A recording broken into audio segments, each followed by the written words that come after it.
This was almost the perfect crime. Dr. Teresa Sievers was a well-respected holistic doctor, mother of two precious little girls, the wife to a husband that she seemed to love very much, and the breadwinner for her family of four. She was a beloved mother, sister, daughter, and friend. So, imagine everybody's shock when she's found by her friend and colleague dead on the kitchen floor with a hammer next to her. Her husband has a rock-solid alibi. The real are over 1,000 miles away, and if it hadn't been for a brave informant, I promise you this case would most likely have never been solved. As one prosecutor would put it, it was almost the perfect murder.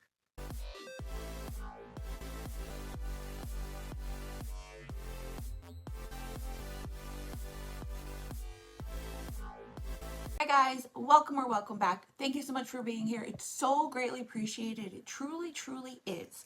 Before we get started, let me give you my usual disclaimer. This video is for educational purposes only. Please do not take what I say as fact. Please always do your own research and come to your own conclusions. Next, if you have not liked, subscribed, or commented yet, please consider doing so because it really helps me out and I really, really appreciate it. And lastly, happy and healthy 2025. 46-year-old Teresa Sievers was born on November 19th, 1968 in Derby, Connecticut to parents John and Mary Ann. She was valedictorian of her high school before going on to attend Fairfield University, where she graduated with a Master's of Science in Biology. She also graduated with honors from Ross University of Medicine and was named Resident of the Year.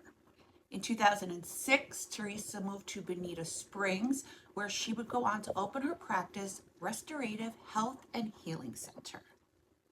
She has always been fascinated by Eastern medicine and openly embraced the mind, body, and spirit connection. Blue zones are 5 areas in the world where people are living well into their hundreds. Lupus is an autoimmune illness. To her patients, she was the only person who ever made them feel better or feel like there was hope that they would someday feel better. So, why is this important? It's incredibly important because initially detectives thought that maybe her death had something to do with the 5 other holistic doctors around the country that have recently died. It is also believed that these doctors' deaths were part of foul play. Another theory was that Teresa interrupted a burglary in process that went terribly wrong. This theory may have worked out, except that no random burglar that caught robbing a house would ever leave a victim as badly bludgeoned as Teresa was left. But even more suspicious was the fact that nothing was taken. Nothing was taken from the home, and the home was not ransacked. There were 3 safes inside a closet in the master bedroom, and cash, those 3 safes had money in them, and then there was cash in the home office that was never touched. Isn't the main reason to rob a home to take things? Unless shit has changed. That's what I thought. Then they looked at Teresa's employee, a girl named Sandra, a woman named Sandra, really, because her and Teresa had issues, and she was actually getting ready to hand in her resignation the day that she found out that Teresa had died. Is there anyone in particular who want to harm her or hurt her for any reason? Okay, this is where we need to talk. Okay. This is what came to my husband first. There's a person that works in Teresa's office. Her name is Sandra. You've probably spoken to her already. Sandra. I don't know her last name. Hopkins, something She like was that. the only Sandra. She's probably maybe 50, Yes, ma'am. thin woman. Teresa has worked with Sandra I was there with her on her 40th birthday for probably 7 years. Mm-hmm. My sister was getting into it. My sister tried to help everybody, to the point where, let me buy this for you. Let me help you do this. Let me get you here. Mm-hmm. Let me buy you a car, whatever she couldn't do. Mm-hmm. But over the years, last couple of years, she would say to me, "Son, just drive me out of my, I'm going to censor everything because my sister was great for F-bombs. Drive me out of my freaking mind." Mm-hmm. You don't censor, you just be straight. Okay. That's cool. She's like, "Drive me fucking crazy, Dill." Yeah. She's driving me fucking nuts. She goes, "Listen to what she did today. She's also heard her say over the years that, Sandra was bad mouthing Teresa. Now, you may not like your boss, but you don't badmouth them to patients that are coming in the doors, like Dr. Sievers. She's a bitch. And her husband also worked for Teresa's practice. He had left prior to all of that. Like I kind of told you on the phone, we're just trying to get some background on Teresa, the family, everything like that. Your name came up. I guess maybe you used to work for him or something like that, and you might have known him for a little bit of a time. Or I worked with, my wife's been with Dr. Sievers for 7 years. Okay. Okay. I got a question, and I got to do it because it's my job. I don't want you to take offense to it, but I'm going to be straightforward. Okay. Did Dr. Sievers ever come on to you in any sexually or connotative way, anything like that? No. Never had a relationship with her outside of work or anything like that? Like I said, it's just a question I have to ask. I understand. And as far as your wife has never done anything outside of your marriage? No. Okay. Never been approached about anything like that? No. June 29th, 2015, Teresa fails to show up for work and is not answering calls. So, because this is very, very, very much unlike her, the office calls her husband, Mark, who at the time is in upstate New York with the couple's 2 daughters. Side note, Teresa was on this trip as well, but left early because she had patients to see and because she was the main breadwinner of the family. Mark and the kids were set to arrive back home to Florida on that Wednesday, July 1st. So, Mark reaches out to the couple's friend and asks him to go over to the home and do a welfare check on Teresa. Hey, Mark. This is Mark. I called yesterday just to check on you. Now I'm calling you today to see if you can check on Teresa. Teresa's not at work yet. And the office is calling and texting, and we can't get through to Teresa. So I just thought maybe if you could possibly swing by the house. And the garage code is 1313, enter, and then the door opens up. He would also be the first one to find Teresa, and he would be the person that goes and calls 911. Okay. The address is... Okay, stay on the line. Oh, sir, hold on, stay on the line. Tell me exactly what happened. My friend, Teresa Sievers, she's a doctor. I'm a doctor. Husband is in Connecticut, and her husband called me to say she didn't show up at work, and she's not answering her phone. And I was on my way into work, so I swung by, and she's dead on the floor. And there's a hammer at the side, and she's bashed in the back of the head. She's cold. I mean, somebody killed her. I can't see her falling or anything like that. I just looked and I thought, my God, she's my friend. Another side note, when he testified in court, he said that him and Mark were friends, but that they weren't like close friends. So the night prior to Teresa's death, or the night prior to him calling and asking for a welfare check, was the night Teresa was set to come home. He leaves a very strange message on Mark, the husband, leaves a very strange message on Dr. Mark's answering machine, who's the friend that found Teresa. And it was kind of like him checking in on him and stuff and telling him Teresa's set to come home tonight. But Dr. Mark says in his testimony that it was very strange because he has never, ever gotten a phone call like this from Mark, the husband, before. So it was a little strange. Nevertheless, he goes over to the home to do the welfare check for Teresa. Mark, this is also Mark. I'm just calling to check on you, see how you're doing. Teresa comes back tonight, and then the girls and I will be back on Wednesday night. Just wanted to say hello and see how you're doing. Take care, Mark. Was that something that Mr. Sievers frequently did? Did he frequently call to check on you and see how you were doing? No, we didn't have that kind of relationship.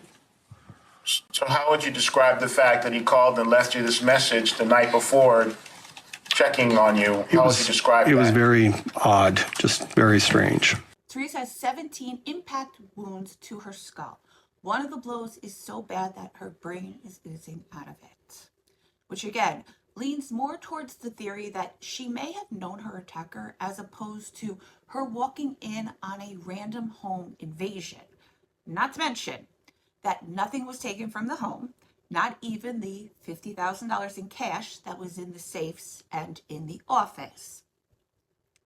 Wouldn't most burglars take the safes with them at the very least.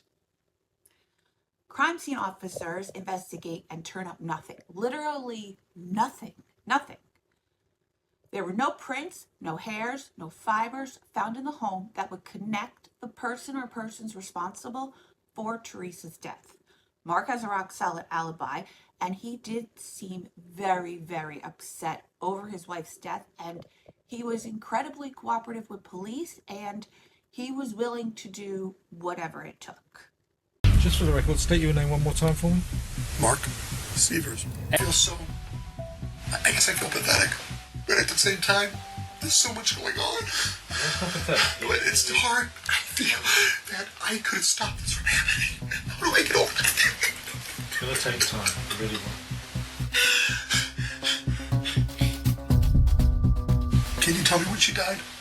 I need to know what she tortured was, what happened to her. We can't tell this stage. We're still working on that. He was really, everyone says this about their wife. It should have been me. I should have been home. Have you ever cheated on your wife? I've never cheated on her, and she's never cheated on me. Have you ever had anyone have an unhealthy obsession with either you or your wife or your kids or anything? I absolutely can't think of anybody that would have been with that at all. I know you put this bastard in jail. Okay, she got hit coming in the house. How could you have been hit? That's absolutely. Now, talking about your relationship, have you guys been contemplating any kind of separation or divorce? Has there been any marital problems? July 9th, 2015, 12 days after Teresa's gone. The officers responsible for solving Teresa's case get a call from the chief of police in Illinois. At that point, two detectives fly out to Illinois to speak to this detective and to hear what this particular witness that he has to say. This witness tells investigators that a man by the name of Curtis Wayne Wright was in Florida at the time of Teresa's death. He had been bragging about going to Florida. Okay, so who is Curtis Wayne Wright? Curtis Wright is a computer tech that has lived in Missouri for his entire life. He was struggling financially in 2015 due to becoming disabled in 2005. In early 2015, he was the ex-husband to not one but two women, had 3 grown children, and was living in Missouri with his then fiancée, Angie. Oh, and he had also been convicted of 5 felonies in the past. But most importantly was the fact that he had been best friends with Mark Sievers since they were in high school together. They would end up meeting through their girlfriends when they were in like the 9th or 10th grade. And they were really young. So, and they got close. Curtis testifies that they got close right away. And although their friendship had its ups and downs throughout the years, they always came back together somehow. Curtis first met Teresa in 2003 when he attended her and Mark's beachside wedding in St. Petersburg, Florida. 6 months after their wedding, Teresa gave birth to the couple's first daughter. After she was born, they began building their home in Bonita Springs. Then in 2007, Teresa would give birth to the couple's second daughter. Mark and Teresa met while he was in Florida on vacation just 1 year prior to their wedding. When they met, Mark was a nurse and Teresa was a newly divorced physician. The other important thing to her was family. I didn't sleep for probably 4 nights. I really didn't know what to think or say. She was extremely hardworking and focused and very spiritual. She loved reggae, she loved funk, soul, R&B. The couple married in 2000. The things that I remember about her mostly is her love of animals. She's someone that motivated me. She was always, upbeat and encouraging. If there was a month that went by where we hadn't spoken, She would text me or she would call me. Until the news that came on June 29th. I was devastated. I couldn't believe it. And wanting to honor Teresa, cousins went to the funeral. Mark Sievers was seated in the front row. There was a person with him, very close to him. The person seemed a little paranoid. He was, turning and looking back as he walked forward. It was Curtis Wayne Wright, one of the two men now accused of Teresa's murder. I saw him. I was less than 50 yards away from him. Curtis was also working for Teresa's practice at the time, handling all the computer software and issues. Mark hadn't worked in his field in years. He did, however, work as Teresa's office manager. It's also important to mention that in 1996, a St. Louis man by the name of Ronnie Bolin goes missing. Ronnie is never seen again, and Ronnie's body is never found. Oh, and the last person to be seen with him that day was Curtis Wayne Wright. Wright was named as a person of interest in the case, but no charges were ever brought up against him. When police made their first visit to Curtis's home, he was anything but cooperative. He refused to speak with police, and the few things that he did say to police were lies anyway. It wasn't until police obtained a search warrant and found a GPS device that everything changed. The almost perfect was about to begin unraveling at a very rapid pace. The GPS device that they seized from Curtis Wayne Wright's rent-a-car showed that on Saturday, June 27th, 2015, he goes to the home of Jimmy Rogers. Who's Jimmy Rogers, you ask? Well, Jimmy Rogers, who goes by the nickname Hammer, would first meet Curtis in 2011. While Curtis was serving time for DRUG possession, Jimmy was doing time for a weapons charge. Jimmy tells his then girlfriend that he's going to Florida with Curtis to make some money and that he would be back. This girlfriend would also play a huge role in this story later on. After Curtis picks up Jimmy, they make the 1,100-mile drive from Missouri to Florida. They arrive in Florida June 28th, 2015 at 6 o'clock in the morning, okay? The two decide to drive by the Sievers home to check out the neighborhood, property, and the layout of the house, okay? So the two go by the house, walk around the property, brainstorming the best place to hide, how to enter the home, how to make it look like a break-in, and to shut off the alarm system. What's most fucked up about this whole thing is that Mark's mother's going over to the home twice a day to let the dogs out. She tells police that she always has trouble with the alarm. And when she told Mark about this, he told her not to worry about setting the alarm.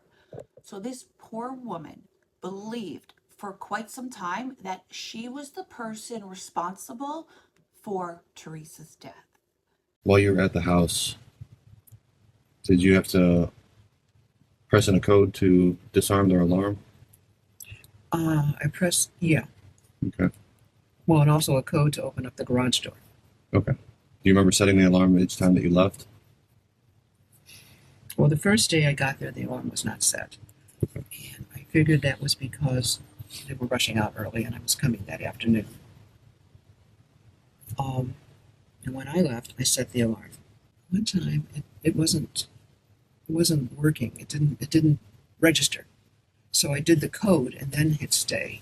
I don't know if that was Saturday afternoon or Saturday night. That's when I called Mark and said, can I just do the code and hit stay? And that's when he called me and said, just don't bother with it. But when I went there Sunday morning, the code was on. I don't know if motion detectors were done or not. But when I left, because he said you don't have to set the code because he's concerned about the motion with the thing, so I didn't set it. And this was Saturday? Sunday. Sunday? So I really feel that it's my fault. You cannot blame yourself. Should have said it left in the afternoon. I didn't. The morning when I came in, it worked. That the alarm was done, and I set the alarm. How unbelievably heartless is that to do to anybody? Okay, so back to these two dildos. After they leave the Sievers' home, they make their way over to Walmart to purchase trash bags, wet wipes, black towels, black shoes, and a lock-picking kit. They pay with a $100 bill and they leave the store as if they were any other law-abiding Joe Schmo, when in fact they are completely the opposite. From there, they go to the beach. Side note, they're punching all of these addresses into the GPS that police have now seized. Okay, so anyway, they go to the beach for a few hours before going back to the Sievers' home to wait for Teresa's plane to land and for her to arrive back at the house. While snooping around at the garage, they come across a hammer that they would ultimately decide to use as murder weapon. Curtis also says in his testimony that he wanted to make it look like a robbery. That's why he didn't bring any type of weapons with him. They also pried the back door open to make it look like a burglary that Teresa walked in on. I should also mention, Mark and Curtis are best friends their whole life. Curtis knew the code to the garage and he knew the code to the alarm because Mark told it to him. Jimmy brought suits for them to wear and duct tape to wrap around their wrists and ankles to prevent any hairs from falling out. So her plane lands at the airport, and a little after 11:30, she opens the garage door to her home, not knowing that Curtis and Jimmy were also in that garage waiting for her. She walks into the home and the two men follow her. Curtis accidentally kicks the dog bowl. Teresa turns around and Curtis hits her with the hammer. Here's the thing though. She fought. This little chick fought. She's little, but she was fierce. She fought. And he does testify that she kept saying, why? And that he believes that she thought he was Mark because him and Mark look exactly alike. It's uncanny. So Curtis admits to hitting her 3 times, which would mean that the other 14 blows came from Jimmy Rogers. Look, in my eyes, they're both equally guilty, regardless of who hit her more times than the other. Immediately after this, the two jump back into their rental car and they head back towards Missouri. They would also be seen on surveillance camera in a rest stop the morning of a few hours north of Florida. After the news of Teresa's death gets out, Curtis reaches out to his childhood friend to wish him condolences and to tell him that he's there for him and the girls. He then gets a new rental car and drives back down to Bonita Springs, except this time he's driving down with his now wife, Angie, and the reason for the trip is to attend Teresa's funeral. The balls on this man are ginormous. They're ginormous. After the dust settles and Teresa is laid to rest, the same 2 Florida investigators pay Curtis another visit. Except this time, they are armed with proof that Curtis knows he cannot talk his way out of, so he decides to cooperate, and it was probably the best choice he could have made. So, this story actually starts on April 29, 2015. Mark Sievers is going to be flying to Missouri the next day to be Curtis's best man as he marries his fiancée, Angie. He sends Curtis a text message that reads, "Hopefully we could talk privately tomorrow. Not about you and Angie, but it's personal." May 1st, 2015, Curtis and Angie have a cookout at their home for the bridal party, friends, and family. At that cookout, Mark asks Curtis if they could talk privately. Curtis says sure, so him and Mark go into his bedroom and Curtis shuts the door. Mark then tells Curtis that he and Teresa are having problems. Teresa is leaving him. She's having an affair. They're having financial issues and they're considering bankruptcy. Have you ever cheated on your wife? I've never cheated on her and she's never cheated on me. Also important to mention that Curtis was never given any proof of these accusations. What was proved is that Mark has had extramarital affairs. That's not to say Teresa hasn't. That's to say Mark has. Then Mark brings up a hypothetical to Curtis and asks him, if my kids were potentially to be put in any sort of danger at the hands of Teresa, does he know somebody that would be willing to help him? So it's at that point that the guests of the cookout begin looking for not only the host but the groom, and their conversation gets interrupted and everything goes back to business as usual, enjoying the day. May 2nd, 2015, the day of Curtis and Angie's wedding. The couple choose to have an outside wedding in DeSoto Park. While getting dressed for the wedding, Mark brings up the discussion about Teresa once more as he's helping his best friend get ready to walk down the aisle. Let that sink in for a second. This time, he tells Curtis even more information. He claims that Teresa's leaving him and taking the girls out of state with her. Then that the kids would be in danger if she takes them out of state. Talking about your relationship, have you guys been contemplating any kind of separation or divorce? Has there been any marital problems? When Curtis spoke to him about maybe trying the legal route before jumping into premeditated for hire, Mark tells him that he didn't have any money to fight her, which he probably didn't because he's an office manager and she's a doctor. He tells Curtis that the only way he could keep the girl safe is to get rid of her, and asks his friend flat out, will he take care of it for him? Mind you, this man is getting ready to get married.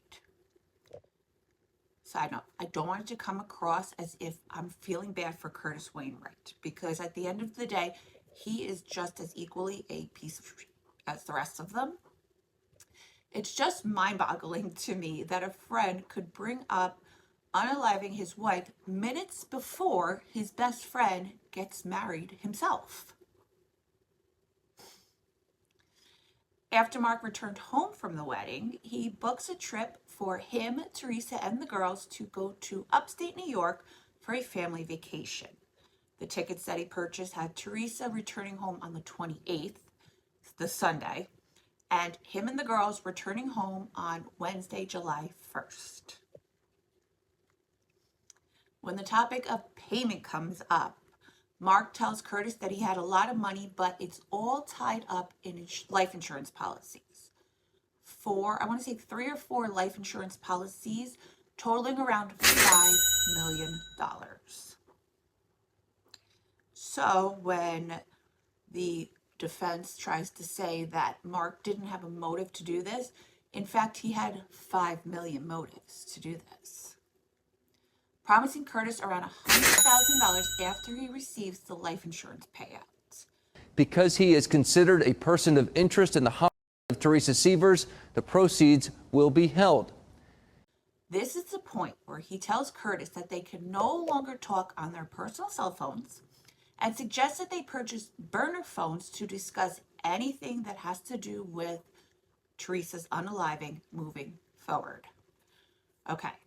When you purchase a burner phone, and I didn't know this until this because I've never owned a burner phone because I don't need to own a burner phone.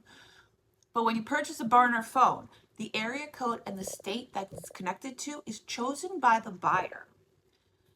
The phones are also not connected to any person or any address. So this is really important because the way that they went around it is fascinating. Curtis tells police that the phone number he chose for the burner phone was a Georgia number with a 404 area code. When police do a cell phone tower dump, they find that a Georgia phone number was pinging off a tower by Teresa's house at 11:37 on the night of her death. Backtracking. 2 days after Mark returned home from the wedding, he purchased a burner phone at a Walmart in Naples, Florida. There's only a few reasons why a person would purchase a burner phone, especially when they have a personal cell phone. And most of the reasons, I'm thinking, if not all the reasons, are done without good intent. After he walks out of the store with the burner phone, he sends Curtis a text message. Mailing out today, call me, it's very simple. Meanwhile, his personal phone is pinging off the same tower that the burner phone is currently pinging off of. 13 minutes later, he sends a second text to Curtis, both phones still pinging off the same cell phone tower. Since neither of us are likely to carry both phones with us, whenever you want to use the other one, just text me, check other, and then I will call. When he says he's mailing it out today, he's referring to a card that he sends to Curtis in the mail, and inside the card is the phone number to his burner phone. Because I was really confused at first. I thought Mark was sending the burner phone to Curtis. But then as the story goes on, Curtis buys his own burner phone. So that wasn't it.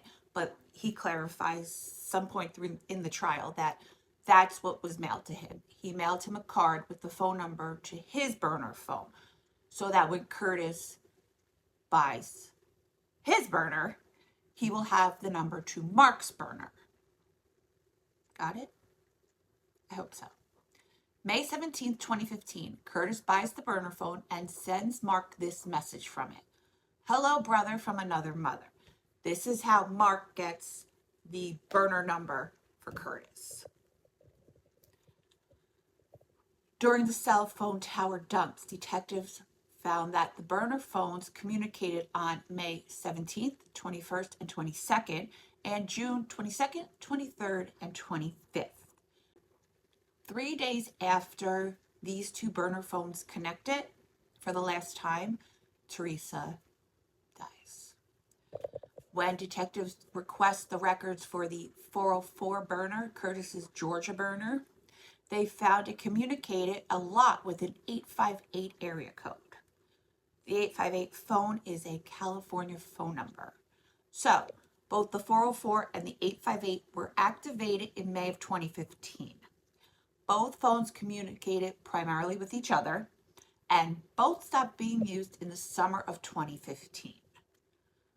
I'm not usually one for coincidences, but this is not a coincidence. The 404 phone has a connection to Curtis's personal cell phone, and every time it pinged off a cell tower, Curtis's personal cell phone pinged off that same tower. The 858 number has a connection to Mark's personal cell phone, and every time it pinged off a cell phone tower, Mark's personal cell phone pinged off that same tower.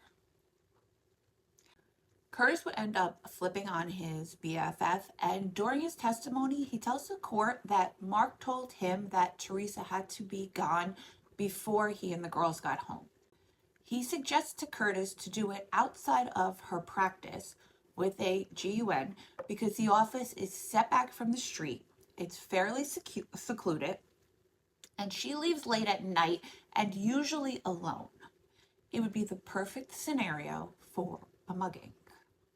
When Curtis questions what would happen if she was with someone else, Mark very coldly tells her that the person would have to become collateral damage because he couldn't leave behind any witnesses. So absolutely cold and heartless, because truth be told, it could have been any one of us that they took out if that's what they decided, and that's scary. I could have been a patient of hers walking out at the same time as her, and I would be gone for no reason, leaving nobody to raise my babies because you want your wife's life insurance money. You are garbage. You are absolute garbage. How does shit like this ever cross anybody's mind? I'll never understand it. Then there's Taylor Showmaker, the ex-girlfriend of Jimmy Rogers and incredibly crucial part to solving this case. Or proving this case, really, I guess. When speaking to police, she tells them that after Jimmy got home, he made her take a ride with him and throw pieces of his smashed cell phone out of the window. The reason for this is because he took his personal cell phone with him on the trip, and obviously it's going to be pinging off cell towers the whole way down and the whole way back. He then makes her get back into the car and throw out the jumpsuits that they wore during, the ones that they taped. He makes her throw the jumpsuits out the window on the highway. Taylor ends up taking police to the spot where she tossed them, and they were still there. Number 15-268513, time now is currently 6:38 p.m. on Tuesday, August 25th, 2015. All right, Mission Maker, can you just walk me over to where you've identified the overalls? How did we come to find these items today? That went out the window. Okay, and what was the reason for throwing these out the window? Because he murdered somebody. Who's he? Jimmy Rogers. FBI analysts found small microscopic fibers from Teresa's leg, her kitchen floor, and the rental car they used to drive down to Florida, matching fibers found on the blue overalls that Jimmy Rogers, Hammer's girlfriend, threw out of the window and onto the side of the highway. She goes on to say that when she questioned Jimmy about Teresa's death and asked if her, he giggles and says, "No, we did it with a hammer." And I told him that I knew that he had something to do with it. Okay. And then he started asking me questions like what I know about it. And I'm like, well, I know you went down there to kill somebody. And then he said, yeah. I said, did you shoot her? And he said, no. And I said, then how'd you kill her? And he made a stupid little chuckle that he does and then said with a hammer. You said with a hammer? Yeah. Curtis Wainwright was sentenced to 25 years in exchange for his testimony against Jimmy Rogers and Mark Sievers. Jimmy Rogers is sentenced to life in prison for his role, and Mark Sievers, the mastermind behind the plot, is sentenced to death.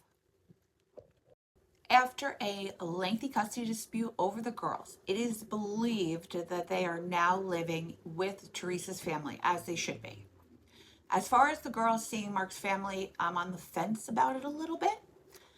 While I feel like the girls should be allowed to have a relationship with everyone but Mark, I also believe that Teresa's family should have the right to decide when they want to bring these two families back together, since their son is responsible for taking their daughter away from them.